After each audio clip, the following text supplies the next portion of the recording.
Hello traders, आप देख रहे हैं मार्केट शाला और एज़ यूजुअल रोज़ की तरह यहाँ पे हम डिस्कस करेंगे कल के भाव का दाव, यानी कि आज कैसा रहा आपका ट्रेडिंग डे और कल किस तरीके से अपने ट्रेडिंग डे को प्रॉफिटेबल बनाया जाए।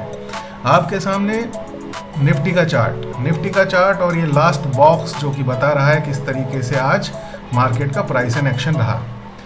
मार्केट ने जो हमने रेंज दी थी, देखिए उसको कितने बेहतर तरीके से जो है फॉलो किया, और ये जो ट्रेंड लाइन नीचे से गई हुई है, इस ट्रेंड लाइन के ऊपर मार्केट ने सपोर्ट लेते हुए, ये जो हमारी सपोर्ट की जो ये रेड लाइन जो डेली उसके ऊपर बनी हुई थी 17,800 के आसपास, यहाँ से सीधे सपोर्ट लेते हुए मार्केट अपवर्ड मूवमेंट की तरफ बढ़ा।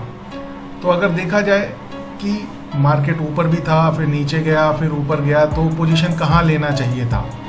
Just for the educational purpose हम लोग एक बार को ये डिस्कस कर लेते हैं। यहाँ पे अगर मार्केट आपने पोजीशन लिया होता तो यहाँ पे कोई भी एक रेजिस्टेंस लेवल उस टाइम पे हम लोगों ने मार्क नहीं किया हुआ था कल के लिए, मतलब आज के ट्रेड के लिए। लेकिन हाँ, ये जो मूविंग एवरेज वाली लाइन चल रही है, जैसे ही मार्केट यहाँ पे यानी कि 17,800 के आसपास आया, यहाँ पे भी थोड़ा सा जो है संयम बरतने की ज़रूरत थी।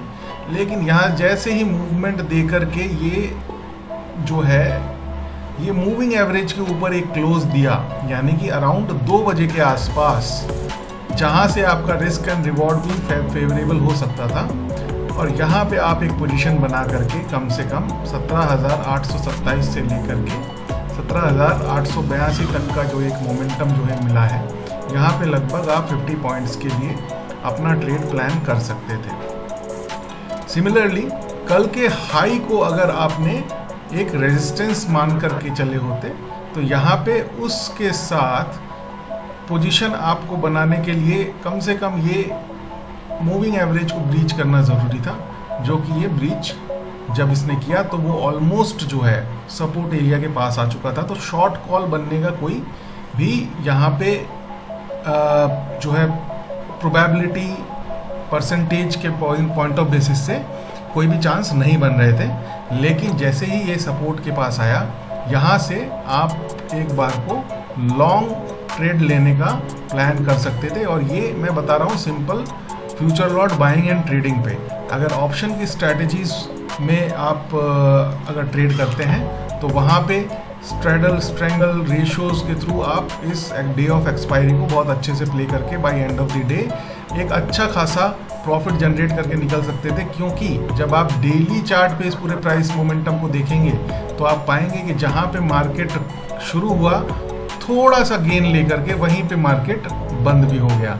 और ऐसे में जो एक्सपायरी डे के अंदर ट्रेडर्स हैं उनको काफ़ी अच्छा जो है एक टाइम का एक बेनिफिट, टाइम डिक्लाइनिंग जो होता है और टाइम की वजह से जो एक प्रीमियम्स जो ऑप्शन के जो है गिरते हैं, उसका जो एक बेनिफिट मिलता है, वो जो है आज ऑप्शन ट्रेडर्स ने ज़रूर उठाया होगा। लेकिन क्योंकि यहाँ पे हम खाली future lot buying and selling के पॉइंट ऑफ व्यू से ही अपने जो जोन्स हैं उनको हम डिस्कस करते हैं, तो उस हिसाब से खाली 2 बजे के आसपास आपको एक मौका मिला होगा जहाँ पे कि आप एक लॉन्ग ट्रेड लेकर के चल सकते थे, जहाँ पे कि रिस्क एंड रिवॉर्ड थोड़ा फेवरेबल था। अब आइए देखते हैं कि कल के लिए ट्रेड प्लान क्या हो। कल के लिए यानी कि कल तो मार्केट बंद है, तो मंडे के लिए जो ट्रेड प्लान है वो क्या हो सकता है। मंडे के लिए ट्रेड प्लान देखिए, अब जो है मार्केट पूरी तरीके से बुलिश ट्रेंड को फॉलो कर रहा है, तो हम जो देखेंगे ऑन प्रायोरिटी मार्केट को लॉन्ग करने की तरफ ही अपने चांसेस को एक्सप्लोर करेंगे। तो नेक्स्ट डे यानी कमिंग डे के मार्केट ओपनिंग का जो रेजिस्टेंस एरिया है वो है 17,900। 17,900 इस वजह से एक बहुत ही क्रिटिकल एरिया है, जहाँ पे कि इस टाइम जो है निफ्टी अपनी पोजीशनिंग किए हुए है। और ये क्रिटिकल एरिया इस वजह से है क्योंकि लगातार 2 दिन ये जो है, कल भी इसने जो अपना हाई बनाया था 17,879 का हाई बनाया था और आज भी जो ये क्लोज हुआ है 17,882 पे क्लोज हुआ है। मतलब ये एक जो है इंट्राडे पॉइंट ऑफ व्यू से मेक और ब्रेक लेवल है। इस लेवल के ऊपर अगर ये क्लोजिंग देता है मंडे को, तो आप एक लॉन्ग ट्रेड इनिशिएट करेंगे with the stop loss of around 17,900 से थोड़ा नीचे। और अगर इसके नीचे ओपन होता है निफ्टी किसी भी वजह से, और ये लंबा वीकेंड, क्योंकि अब फ्राइडे हमारा मार्केट ओपन नहीं होगा और वर्ल्ड मार्केट काम कर रहे होंगे, कोई भी न्यूज़, कोई भी जो है फेवरेबल बात जो है हमको एक गैप अप ओपनिंग दे सकती है, और कोई भी अनफेवरेबल, नॉन फेवरेबल चीज़ या न्यूज़ या फिर कोई इवेंट हमें एक गैप डाउन ओपनिंग दे सकती है। अगर इसके नीचे जो है निफ्टी ओपन करता है, तो फिर हमारा जो सपोर्ट है वो सपोर्ट आएगा 17,790। 17,790 पे ये डेली जो है, डेली लेवल पे एक सपोर्ट है, जहाँ पे कि अगर हमें शॉर्ट करने का मौका मिलता है तो हम करेंगे क्या, अपना शॉर्ट 17,800 पे काटेंगे। और अगर 17,800 के नीचे डिसाइसिवली निफ्टी ट्रेड करना शुरू करता है कैंडल क्लोज के साथ, तो फिर दोबारा से हम अपनी एक शॉर्ट पोजीशन बनाएंगे, जिसमें कि हमारा स्टॉप लॉस रहेगा 17,800। और फिर फिर उसके बाद जो नीचे सपोर्ट लेवल्स हैं वो बहुत डाउनवर्ड साइड में आपको मिलेंगे, आपको काफ़ी नीचे तक जाना होगा। जैसे कि उसमें सपोर्ट लेवल बनाने के तरीके हैं कि 17,700 जो भी हायर लोज बनते आए हैं उनको निफ्टी को ब्रीच करना पड़ेगा, क्योंकि वही एक ऐसी जगह होगी जहां से बायर्स का सपोर्ट मिलने का चांस है। जैसे जहां पे अभी मेरे कर्सर है 17,700, फिर उसके बाद नेक्स्ट सपोर्ट बनेगा 17,650, उसके बाद नेक्स्ट सपोर्ट बनेगा 17,600। इस तरीके से आपको अपने ट्रेड के शॉर्ट ट्रेड को प्ले करना है कमिंग डे के इंट्राडे ट्रेड के लिए। और हमेशा ध्यान रखिए, जब भी आप कोई कॉल लें तो मैं हमेशा एक एग्जांपल देता हूं कि कभी भी अगर पंजा अगर आप लड़ा रहे हो, तो एक साइड में अगर दो लोग खड़े हों, दूसरी साइड में एक बंदा जो है उनके साथ फाइट कर रहा है पंजा लड़ाने में, तो जीतेगा कौन? जीतेगा वो जिस तरफ दो लोग होंगे। तो हमेशा अपने फेवर में दो इंडिकेटर्स हमेशा फॉलो करिए, भले ही उस पूरे दिन में आपको मौका ना मिले ट्रेड लेने का, मत लीजिए, क्योंकि पेशेंस इज द की। आज नहीं मिला मौका कल मिलेगा, लेकिन मेक श्योर कि आपके फेवर में दो इंडिकेटर्स हों। दो इंडिकेटर्स कैसे? जैसे मैंने बताया, अगर आज आपको एक लॉन्ग करने का मौका, पूरे दिन आपने 2 बजे तक वेट किया, 2 बजे के आसपास आपको एक मौका मिला, यहाँ पे आपके फेवर में दो इंडिकेटर्स आए। पहला मूविंग एवरेज नीचे था, दूसरा जो ये सपोर्ट है, ये सपोर्ट लाइन है, ये भी नीचे था। इन दोनों ने मिलकर के जब पुश किया आपके निफ्टी के लेवल्स को, तो इस निफ्टी के लेवल्स को जाने में सफलता मिली on a safer side, best probability के साथ 70-80 पॉइंट ऊपर, राइट। इसी तरीके से जब ऊपर से नीचे जब कभी शॉर्ट कॉल आप ले रहे हैं, तो जस्ट मेक श्योर कि आपके फेवर में कम से कम दो इंडिकेटर्स होना ज़रूरी हैं, एक सपोर्ट और दूसरा मूविंग एवरेज। जब एक तरफ से दो लोग अपना प्रेशर पुट करेंगे, तो दूसरी तरफ जो है उस प्रेशर को डील करना बड़ा मुश्किल हो जाएगा, और दूसरी साइड का जो प्लेयर है उसके हारने के चांसेस बढ़ जाएंगे। बट ये मार्केट है, कभी कभी सरप्राइज भी देता है, लेकिन हम यहाँ पे प्रोबेबिलिटी को प्ले करते हैं, राइट। तो इस तरीके से अपने ट्रेड्स को आप प्लान करेंगे। सबसे पहले अपने फेवर में कम से कम डबल इंडिकेटर्स की जो है का फ्लो अपने फेवर में रखेंगे। सेकंड, अपने रिस्क एंड रिवॉर्ड को 1:2 के साथ जो है प्लान करेंगे, यानी कि अगर आपके 50 पॉइंट का आप स्टॉप लॉस ले रहे हो, तो कम से कम 100 पॉइंट्स का आपके सामने आपको प्रॉफिट दिख रहा होना चाहिए, सपोर्ट और रेजिस्टेंस लेवल तक जाने से थोड़ा पहले तक। तो इससे होगा क्या, 33% अगर आपकी सक्सेस रेट रही, तो आप at least no loss no profit में निकल पाएंगे। और 33% तो एक बहुत ही सबसे सुस्त बच्चा जो होता है क्लास का वो भी अचीव कर लेता है। आपने अगर ये रूल फॉलो किया तो आप मान के चलिए आप 50 से 60% का जो है average rate of success achieve करेंगे। चलिए अब ज़्यादा समय ना लेते हुए बैंक निफ्टी देख लेते हैं। बैंक निफ्टी ने तो आज जो है पूरी तरीके से तोड़ ही मचा दी और सुबह जहां ओपन हुआ, ओपन होने के बाद ये जो एक रेजिस्टेंस एरिया था 41,700 का, 41,700 के ऊपर जाकर के इसने जो है यहाँ पे जैसे मैं अभी आपसे डिस्कस कर रहा था निफ्टी के लिए, निफ्टी ट्रेडिंग का स्टाइल। अब यहाँ पे क्या है, किसी ने अगर यहाँ पोजीशन बनाई होती, यहाँ पोजीशन बनाने का मतलब था अब इनके लॉन्ग पोजीशन बनाने के साथ यहाँ फेवर में क्या क्या चीज़ें हैं, दो चीज़ें हैं। पहला है आपका 41,700 का सपोर्ट लेवल, दूसरा है मूविंग एवरेज का लेवल। मूविंग एवरेज अराउंड जो है 17 बोल रहा हूँ हमें हर बार, 41,700 का सपोर्ट लेवल जो कि रेजिस्टेंस था सपोर्ट बन गया और उसके साथ खड़ा हुआ था आपके 41,662 का मूविंग एवरेज।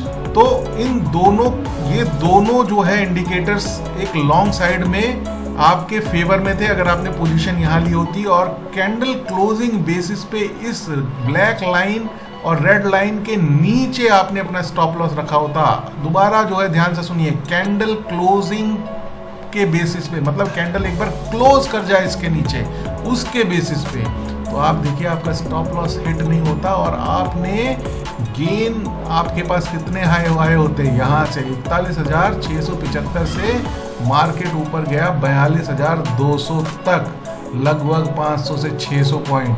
निफ्टी इसी तरीके से जो है आपको बेनिफिट देता है और इस तरीके के बेनिफिट्स आपके जो है रिस्क रिवॉर्ड रेशियो को काफ़ी जो है एनहेंस करते हैं। पहला मौका आपके पास ये रेजिस्टेंस लेवल था जो कि 41,984, यहाँ पे अगर आप निकल गए होते तो भी 200 से 300 पॉइंट आपने बना लिए होते और फिर एक बार यहाँ पे डिसाइसिवली एक बार ब्रीच हुआ और आपका अगर रिस्क एंड रिवॉर्ड आपको फेवर कर रहा है, आपका ये सपोर्ट लेवल प्लस ये जो मूविंग एवरेज है इसके नीचे स्टॉप लॉस लेकर के, हालांकि वो थोड़ा जो है 1:1 का हो जाता, मैं इस चीज़ को एडवाइज नहीं करता हूँ क्योंकि हमेशा जो है आपका रिस्क एंड रिवॉर्ड 1:2 से कम तो होना ही नहीं चाहिए। अगर 25 पॉइंट देने को तैयार है तो 50 पॉइंट लेने का बनता ही बनता है।